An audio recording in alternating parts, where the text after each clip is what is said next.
Le projet de l'autoroute A831 va-t-il enfin sortir de l'impasse? Près de 20 ans que la question se pose périodiquement et près de 20 ans qu'elle suscite l'impatience des élus, notamment de droite comme de gauche. Aujourd'hui, une nouvelle fois décidé à faire avancer le dossier grâce notamment à ce mémorandum. C'est les 10 raisons. Les 10 raisons pour faire cette autoroute, il y en a, je ne peux pas vous citer les 10, mais par exemple l'économie, on voit bien en Vendée que grâce aux autoroutes, grâce aux échangeurs, grâce au Vendée au pôle, on a pu créer 6 000 emplois.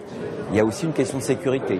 Et puis enfin, on montre aussi que cette autoroute est hyper rentable et qu'il n'y aura pas besoin d'une très grosse subvention publique de l'État ou des collectivités, précisément pour que l'infrastructure atteigne son niveau d'équilibre. Un mémorandum qui sera adressé à la commission Mobilité 21, un groupe de travail missionné par le ministre des Transports en octobre dernier afin de faire des choix parmi les 70 grands projets inscrits dans le schéma national des infrastructures de transport. Celui de l'A831 sera-t-il retenu? C'est aujourd'hui toute la question.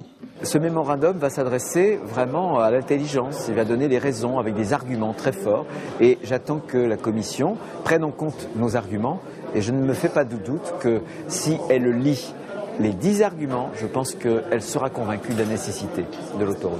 La commission Mobilité 21 qui doit rendre ses premières conclusions fin mai, début juin. La construction de l'autoroute A831 y figurera-t-elle? En tout cas, le temps presse puisque la déclaration d'utilité publique de ce projet obtenue en 2005 arrivera à échéance en 2015. Demain, les choses vont plus mal.